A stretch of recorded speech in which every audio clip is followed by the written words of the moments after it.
নাফ নদীর ধারে একটি জেটিতে খাবারের প্লেট সামনে নিয়ে বসে আছেন কয়েকজন জেলে। তাদের শুকনো মুখ আর ক্লান্ত চোখ দেখে বোঝা যায় দীর্ঘ সময় ধরে তারা না খেয়েছিলেন।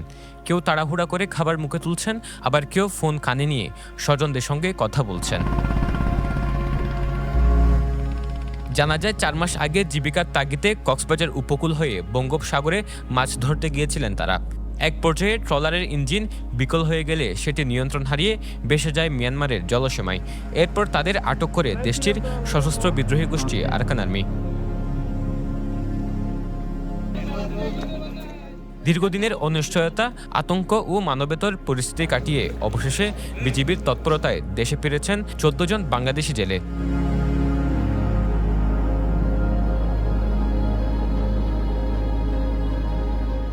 তাদের মধ্যে 11 জনের বাড়ি নোয়াখালীর হাতিয়া উপজেলায় এবং বাকি 3 জনের কক্সবাজারের মহেশখালী উপজেলায়। সমুদ্রের গর্জনে ভিন্ন স্বাদের সামুদ্রিক খাবারের ভরপুর আয়োজন উপভোগ করতে আজই চলে আসুন প্যাসিফিক বিচ লাউঞ্জ ক্যাফে কক্সবাজারে। ফেরত আসার জেলেরা জানান, সাগরে মাছ ধরার সময় তাদের বুটের ইঞ্জিন বিকল হয়ে যায়। পরে বুটটি ভেসে মিয়ানমারের দক্ষিণ পশ্চিম উপকূলের দিকে চলে গেলে আরাকান আর্মির সদস্যরা তাদের আটক করে নিয়ে যায়। সেখানে প্রায় 3 মাস আটক থাকার পর অবশেষে বিজিবির সহযোগিতায় তারা আজ দেশে ফিরতে পেরেছেন। জাল মারছিলাম, মেশিন খারাপ হয়ে নষ্ট হয়ে গেছে। আমরা বর্মার দক্ষিণ পশ্চিমে মেশিন নষ্ট হয়ে আমরা ওইদিকে বাঁচতে বাঁচতে গেছি। আক্রান আমরিরা তারা আমাদেরকে ধরে নিয়েছে, নিয়ে ওরা ওদের নিরাপত্তা রাখছে। আমাদেরকে 3 মাস এখানে বন্দি করে রাখছে। আমাদের একদিন জাল মারছিলাম, তারপর দিয়ে মেশিন নষ্ট হয়ে গেছে।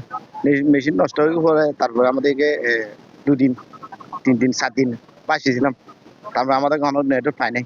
তারপরে সামনে নেটওয়ার্ক ছিলাম আমাদের বাংলাদেশের প্রশাসনের কাছে কোস্টগার্ড কাজে আমাদের ফোন করছিলাম। ফোন করে আমাদের করছিল তোমার কোন জায়গা। তারপর আমাদের ওখানে মাইমারা আর্মি প্রশাসন আর্মিরা আমাদের অ্যারেস্ট গেছিল, অ্যারেস্ট ধরে লাগিয়েছিল। আমাদেরকে টাকা ঢোকা চায় না, আর ওদেরকে কি বলবো মানে খাওয়া দাওয়া এখানে নিয়ম যেটা ওইটাই করা আছে। আমরা পরিবারের সাথে যোগাযোগ করছি আজকে প্রায় 3 মাস আগে করছি, 3 মাস হয়ে যায় করছে যে। অন্যদিকে মিয়ানমার থেকে জেলেদের ফেরার খবরে টেকনাফ ট্রানজিট জেটিঘাটে ভিড় করেন অনেক জেলে পরিবারের সদস্যরা। প্রিয়জনদের ফিরে পাওয়ার আশায় তারা এখনও অপেক্ষায় দিন গুনছেন। বিজিবির তৎপরতায় ইতোমধ্যে 14 জন জেলে দেশে ফিরলেও এখনও ফিরেননি তাদের স্বামী ও সন্তানরা। ফলে অনিশ্চয়তা ও উদ্বেগে তাদের অপেক্ষার প্রহর দিন দিন আরও দীর্ঘ হয়ে উঠছে। বাসায় সাপড়দ্বীপ জালিয়া ভাড়ার মাঝে নলম্বর ওয়ারার মাঝে তারপর আজ জামাই সাইগরের মাঝে মাছ মারতে গিয়ে আজ জামাই নাম আব্বাস আর নাম শমসুন্নাহার। তো রোজার 2 দিন আগত গিয়ে দে ইয়াত আজ দিন 3 মাস চুরাইতে 8 দিন আছে। আর হনমিকা তুঙ্গিস খবর ন ভাই নিউজ সময় দৈন্য মাইটারে সারে আর মানুষ শুনারা একজন অত্যাচারে। আচ্ছা হনগাড় তো সাবুদ্দি জালিয়া ভাড়ার গাঁড়ত তুলে গিয়ে দেন গাঁড়ত তু বহুত সাইগরের মাছ মারতে গিয়ে দে জিন্দির আর মুখতুন তারা ঘুমতাই ছিল বলে 10টা বাজে তারা মোট 5 জন। সুরমার হাল থেকে মগবাগে ধরে নিয়ে গেছে, কোনো খোঁজখবর নাই। আমার স্বামীর দোষ ছিল আর কোনো খোঁজখবর নাই। 14 মাস হয়েছে দোষ ছিল, কোনো খোঁজখবর নাই। মানে এখন কি তারা নিউজ তো ছাড়ে না আমাদের স্বামীরে। এটা জানি না কি বেঁচে আছে কি মারা গেছে, এটা আমি জানি না। কেউ ফিরেছেন, আবার কেউ নাফ নদীর ওপারে অজানা বন্দি দশায় দিন কাটাচ্ছেন।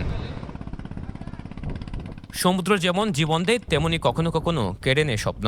তাই জীবিকার এই সংগ্রামে নিরাপদ কর্মপরিবেশ ও সুরক্ষা নিশ্চিত এখন সময়ের দাবি। News desk, পেনুয়া।